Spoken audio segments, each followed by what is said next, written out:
Tell you, brother, today's the day where I make my return.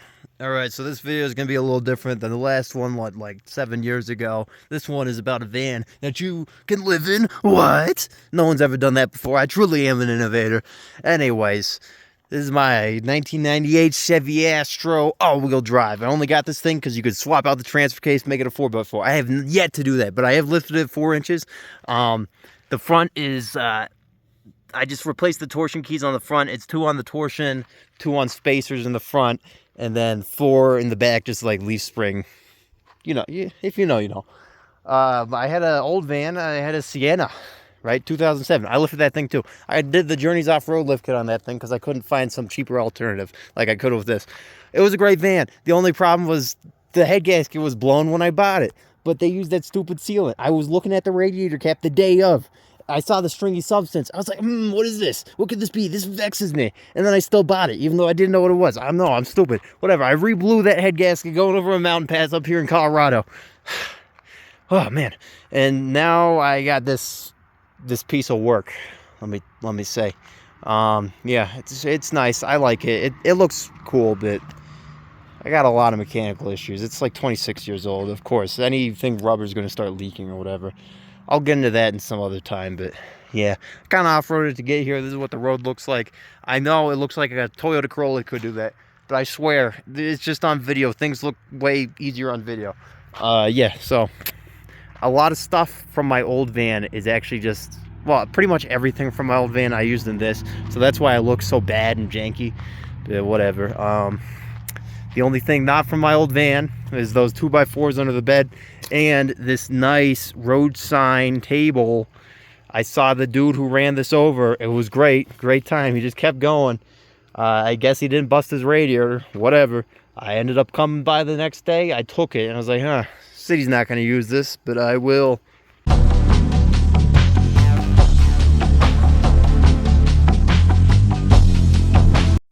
Don't these seats look nice? Yeah, I know they look nice. You want some seats like this. Before you start any project, you must eliminate all that stand in your way. This rear AC radiator was standing in my way, so I bent it down, okay? I bent it down so the bench could fit over it. I know, real smart, but whatever. Listen, I have no qualms with releasing Freon into the atmosphere, right? Don't get me wrong, but it seemed like a headache, so I just bent it down. Hopefully, I die of a Freon leak in my sleep someday.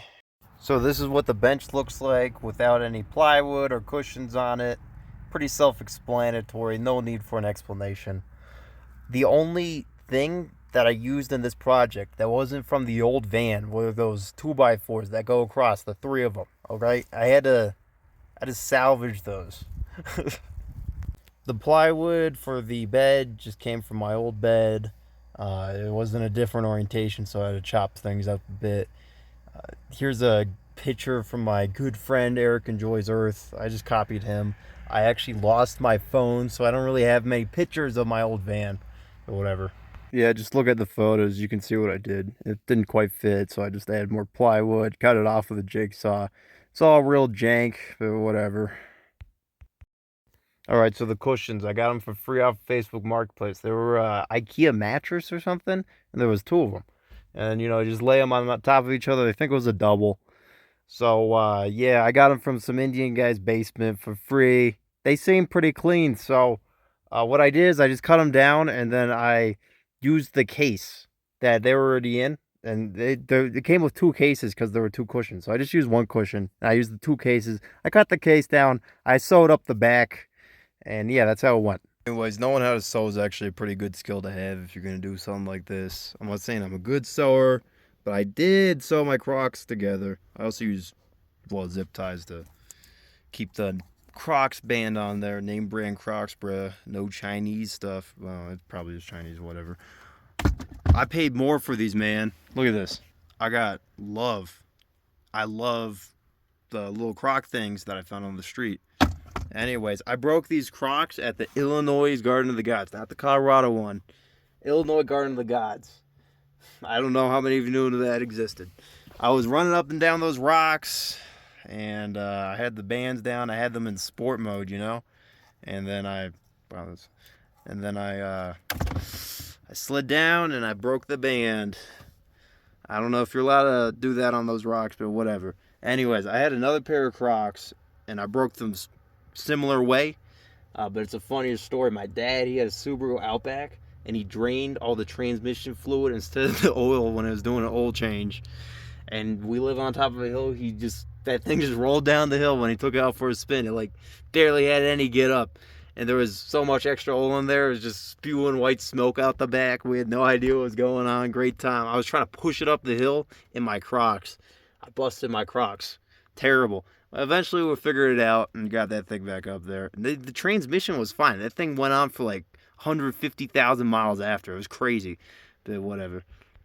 Anyways, on to the sink and shelving. Sink was just from the old van. Well, the whole like counter, sink, whatever, was from the old van. Didn't really change it at all. I just kind of leveled out the legs because I had to make it uneven and weirdly cut to fit in the Sienna with its downward contour or whatever. Yeah, it looks goofy and it doesn't really fit, but I don't care. I just secured it to the side wall with wires. There's a big gap in the back, but I can fit my little burner in there. Faucet was $8 off of Amazon, straight from China. It just feeds into my, 6-gallon water tank down here. Look at that. Great flow. And then bam. Also the sink, I don't know if you know this, if you can tell, but it's a half pan that I just like hammered out the bottom and I put a drain in there. This was from my previous employers. They so graciously gave me a half pan, I didn't steal it or anything.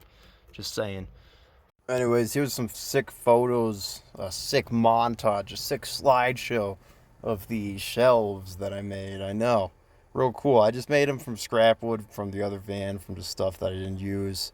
That's why everything just looks so misshapen, and there's random chunks missing out of everything.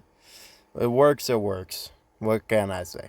Yeah, and so the nets, they just came from the previous van. I just cut them up, and I just little screws, and then I put them like that. Just keep all my clothes in there. I got too many clothes with me right now. I'm probably gonna ditch some clothes somewhere. I don't know what I'm gonna do, but yeah, this is what happens.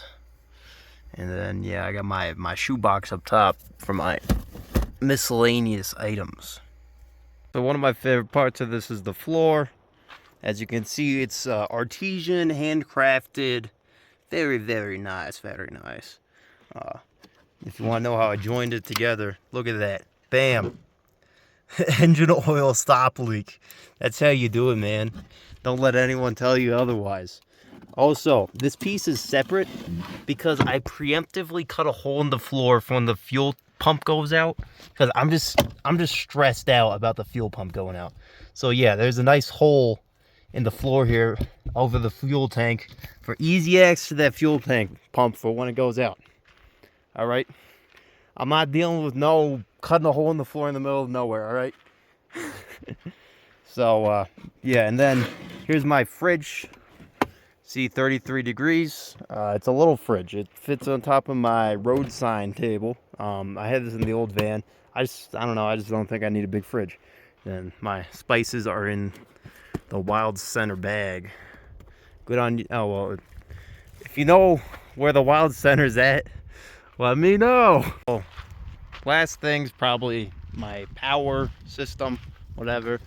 I don't really want to get into details or specifics because it's so shittily put together, right? I don't need to be roasted in the comments if there are going to be any comments. But yeah, solar panel there. Here's my solar controller.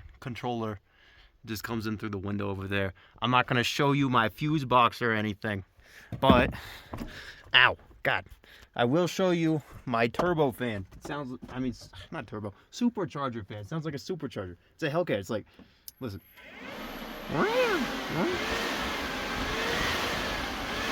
See, that's my Hellcat right there. Or my Mustang Terminator, I don't know. Whatever has a supercharger in it. And then, now for my light bar. Light bar. Got this little switch. Bam. It's magnetic. Shine it anywhere. I can put it on the outside of the van if I'm doing something outside during the night. Almost forgot about the window covers. Well, you see, these are just Frankenstein together from the old van. I just cut them up, made them to fit the windows. I sewed little magnets into them. So, and then I just glued magnets to the windows so they fit. The front windows, since they got to roll down, they don't have any magnets in them. But yeah, just Frankenstein together from the old ones. Then these are just cardboard because I ran out of material. And that reflective stuff is a little bit expensive. So I just, cardboard, it works.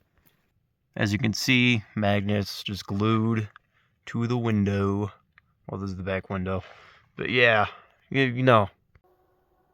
Good night to all of you who have watched this poorly made, potentially nauseating video to the end. Sorry about that.